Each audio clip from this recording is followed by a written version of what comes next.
Hello guys, I'm Joe. This is Peyton. And this is... That's right, the Rebel's Advocate. We're just sitting out here waiting on Mama to come back from grocery shopping, ain't we? So we thought we might do a quick video. Tell you, is one of my favorite Sunday school stories. Yeah, this was one of my favorites. I just happened to think about it today. And so it's about Elijah. Do you guys know who Elijah is? Do you know who Elijah is? Well, this is a great story. It's one of my favorite. And this might be one of the most sciencey stories in the Bible. Okay, you see, during this time, there was another God.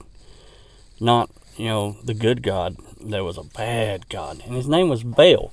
And apparently, all these people in this land, they thought Baal was the one true God.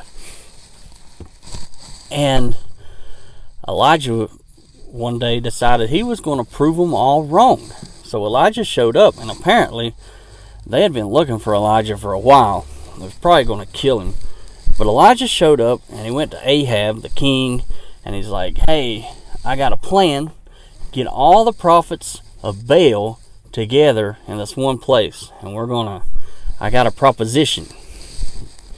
And so they all showed up, and so there's like 450 of them, and apparently Elijah was like the last prophet for the other god.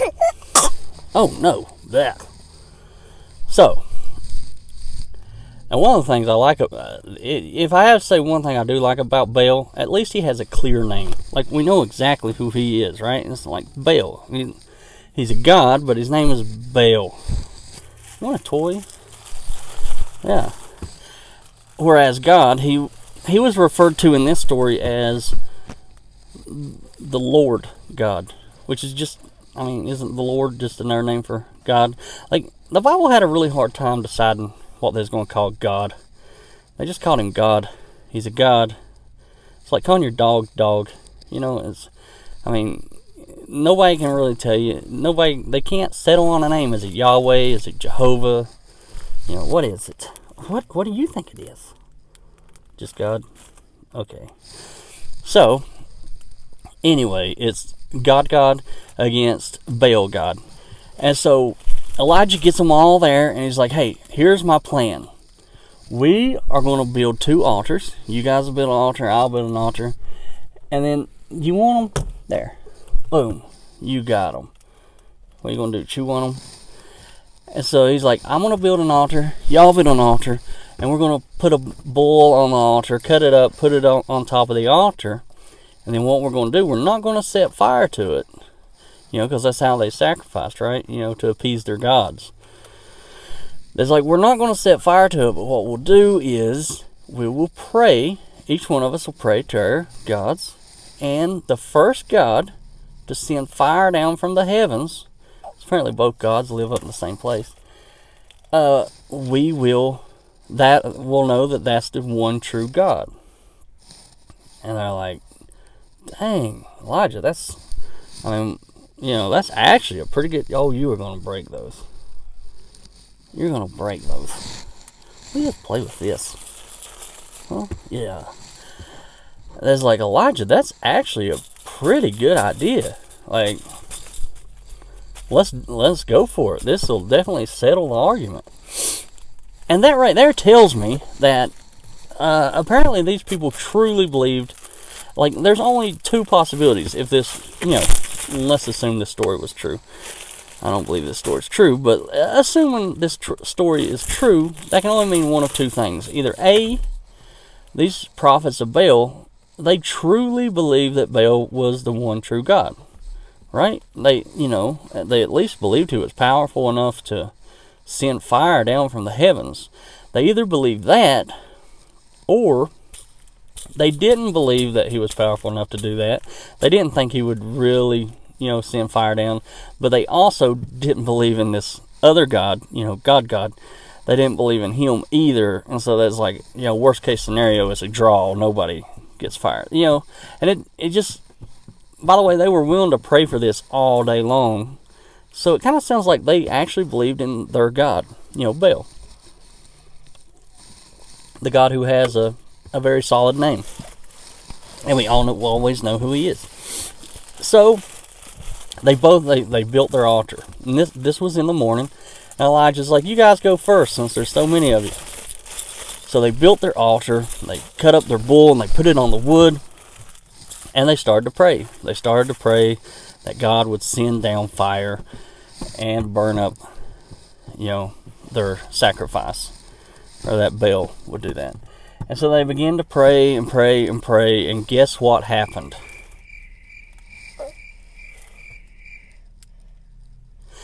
You guessed it. Absolutely nothing. Nothing happened. And so this went on all the way up to about noon. They prayed. And so finally around noon, something amazing happened.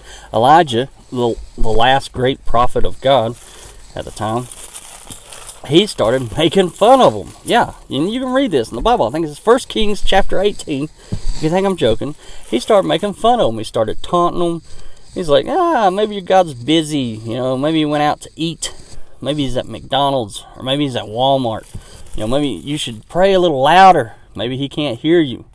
Like, he's just making fun of them. Well, that just gets them even more upset and more determined. And so they start praying even harder, and they're dancing around the altar. They start cutting themselves, because that's, a ritual they did. And they did this all the way up into the evening.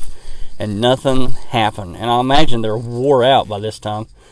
So finally Elijah's like, okay, it's my turn. You guys have had all day long. It's my turn. And this was my favorite part of the story in Sunday school. I loved this part because now he's going to show them. So Elijah, he put his altar together, and he used 12 stones to, I don't know, I think there was already an altar there, but it's kind of tore down, but he used 12 stones to, represent the tribe of Israel, whatever.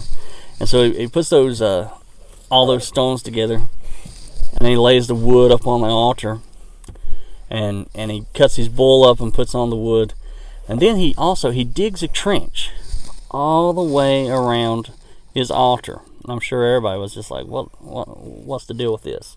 He digs a trench, and then there's like 4, buckets.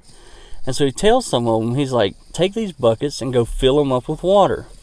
And so they did, and they brought the 4 buckets back, and he's like, now pour it over top of the altar. Water, okay? You're trying to set this on fire. I don't think you need water. And so they pour all the water over top of the altar. I think I see what he's doing here, though. He's trying to prove that his God can do anything. Even if you try to make it impossible, God can still overcome, because, no one could set fire to an altar. It already seems impossible, but to do it with it soaked in water, I couldn't set anything on fire after you soak in water, unless I maybe had some fuel. So, anyhow, they put the 4 buckets of water, and it's like, nothing's going to happen now. And then Elijah, he does something crazy. He tells them, he's like, all right, go fill them up with water again. I'm like, what? So they go fill the buckets up with water again. They come back, and they dump those buckets of water over top of the altar. Now you got 8 buckets of water poured over top of the altar. And then Elijah's like, go do it again. Are you okay? And so they go again, and they pour it over top of the water. Now it's 12 buckets of water they've just dumped over top of this altar, and it's run down, soaked the meat, it's soaked through the wood, soaked through the stone, it's even run off the altar and into the trench. It's like literally water is standing in the trench now that surrounds the altar. So it's just impossible odds. And so then Elijah says a very simple prayer, and I can't remember the words. You can look it up if you want to read exactly what it was, but it's very simple. Basically just said, hey, God, I want to prove to these people you're God, so if you don't, how about sending down some fire? And boom! Just like that, guys. It's already evening time, right? So he doesn't have a long time to pray. He doesn't have all day like they did, but just one simple prayer. And boom! God sends down fire, and it consumes the meat. It consumes the wood and through the stone, and the fire even licks up the water in the trough. In the trench that he had dug all the way around. Can you believe that? The fire consumed the water. It was just unbelievable. And at that time, all the everybody standing around just fell on their face, and they're like, well, obviously God is the one true God. Yeah, God is the one true God, the Lord God. Not the other God who has a name, but the God that doesn't really have a name, that we don't know exactly what to call him. That God is the real God. And so everybody's just convinced. And let's face it, this was a very one of the most sciencey things in the Bible. Like, they put it to the test. Now, if you had that test today, I might not buy into it as much, because we got illusionists that can pull. I would be like, okay, where's David Copperfield? Something's going on here. But back then, if I'd been alive back then, I'm not sure the magic tricks were. They definitely had magic, right? But I'm not sure they were at that level to pull off something like that. I'm pretty sure I would have believed it. And it appears that everybody there, according to the story, definitely believed it. And I love this story. And maybe one of the reasons I love this story as a kid is because it was actually a story for once where, you want evidence and God gave evidence. And it goes against so much other scripture and, and lessons on faith and believing without evidence. And it goes against the narrative of what everyone seems to tell you today. Like, it's better to believe without evidence, which makes absolutely no sense. If you believe anything without evidence, then you're subject to believe anything. Literally believe. How do you even know what to believe? And it just goes to show you when people say, God doesn't work that way. When I say, why can't God reveal himself to me? If he's real, if God is really real, then why doesn't he reveal himself to me? And people say, well, God doesn't work that way. Well, I can point you to this story and say, yeah, he does. God works exactly this way. And here's the proof. Right here we have a story where people didn't believe in God. Now, granted, these people truly believed that what they believed was true. Right? Yeah. Because they were willing to, put their money where their mouth was and take on this challenge because they thought that, their God would answer. Like, they thought Baal would answer with fire. And it turns out, they were wrong. But, so, what were they guilty of? And I'm not saying, this was not a good guys against bad guys scenario. This was definitely, this story, if you know the real story, this was a bad guys against bad guys story. Because, first of all, these people who worship Baal, if the story is true, it appears that they were persecuting people who believed in other gods, including God. And in fact, during the story, before Elijah showed up, there was, I think, like 100 people hid in 2 different caves that believed in God.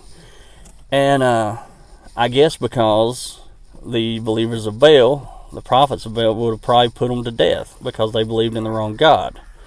Of course, Elijah, the prophet of the true God, he wouldn't do something. If they were in power, they wouldn't do something like that. Would they? Well, that's sort of the story. Like, everybody's like falling on their face and they're like, oh, God's the real God. And this is how the story ends. Elijah's like, hey, those 450 prophets, hey, Ahab, round them up. And so they rounded them up and he slaughtered them. Yes, he murdered them. Why? Because they believed in the wrong God, I guess. And so that's, not saying that the followers of Baal were any better. I'm just saying they were both horrible. And this is where your religions come from. This is, the kind of thing that people did back then. But I love this story because it does show that if God wanted, if God was real, if this book was true, then God is definitely a God that will reveal himself to people who, if he's asked to reveal himself, he can and will do that. And so why doesn't he do that today? Why doesn't God show himself today? He could understand, he could reveal himself to anyone at any time. There are people today, there are Christians in other countries that are being persecuted and are being killed for their belief in God, while other people believe in other God. And it would be so easy for an all-powerful God to just reveal himself and to show the whole, he could show the whole world, hey, I'm the one true God. There would be no doubts left. He knows exactly what it would take to convince each and every single person. He could do so, and it would end a lot of the suffering. Of course, if the Christians then followed along with what the Bible teaches, then I guess it wouldn't end the suffering. It would just end the suffering of Christians, because then Christians would just murder everybody else. You would hope that wouldn't happen. You would think like the religion has evolved enough to where, at least, I would think most mainstream religion in first world countries, they wouldn't murder everybody. But that's the good thing about people today not following the Bible, is it saves some lives. So the next time someone tells you have to believe on faith and that God doesn't work that way, he doesn't reveal himself, you can tell them this little story about Elijah, because God does, and he continuously done stuff like that, especially in the Old Testament. Like he continuously just made himself known in a way to where there was no denying that he was the one true God. And if he did that today, there would be no problem.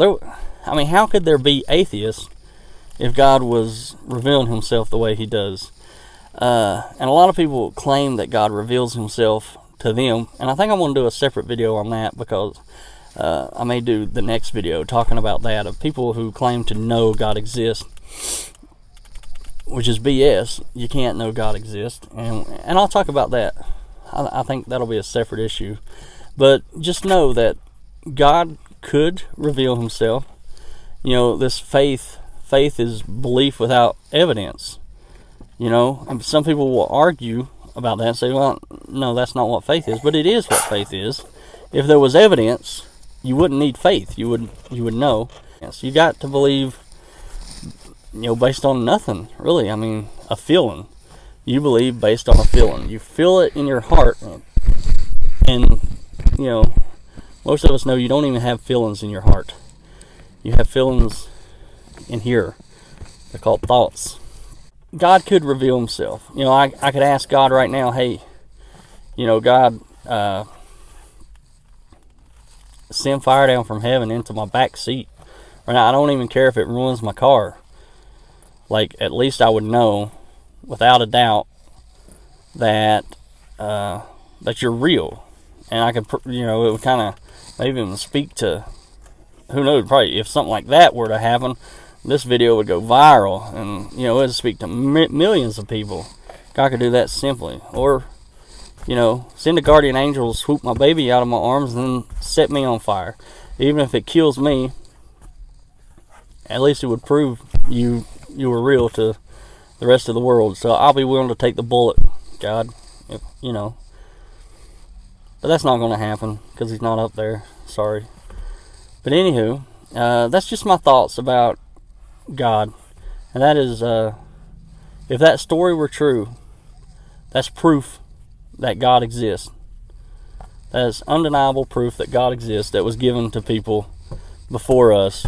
Yet he refuses, an all-powerful and all-loving God refuses to give that same proof, that same evidence to you. He refuses to give that same evidence to me. Why is that? Those are things we got to question. So anyway, I'm going to get off here. Tell everybody bye. Say bye. And, like, comment, subscribe, all that good stuff. And if you want to support the show, you can do so at patreon.com/TheRebelsAdvocate. Look at that cute face. That's not right. I shouldn't have done that. It's just not fair. But anyhow, we'll catch you guys later.